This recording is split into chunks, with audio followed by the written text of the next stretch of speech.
Hello 2032 Olympic Committee, I am Daniel Theo. The Gold Coast City Council needs to have sufficient funding for the ecotourism project for Wavebreak and Curlew Islands as a part of the Split Master Plan, which is located on the Marang River. The economic advantages of the project would be that it would bring more tourists in to visit the islands, and it will become a lovely place for families to visit. For the increase in tourists, there would need to be infrastructure and facilities to service them, such as retail and food shops, all of which would boost the Gold Coast economy. With the Olympics coming up, it would be a great idea to make the islands easily accessible with a bridge and to build hotels with accommodation. Families would visit and socialize with each other on the holidays or weekends.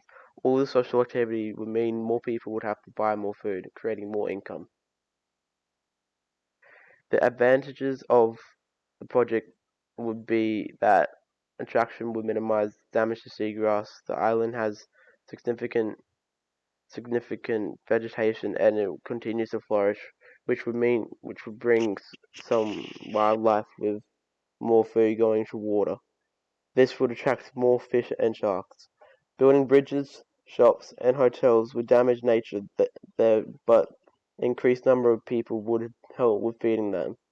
What might help environmental damage would be that there would have to be a cap on how many people can be on the island simultaneously.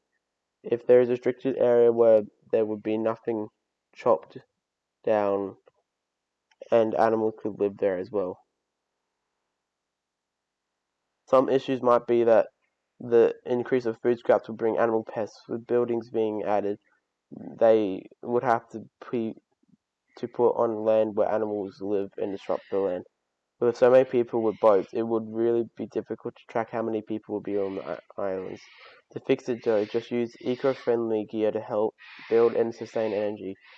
Therefore, it would be a great idea to go through and help us with the Wavebreak and Curlew Island project.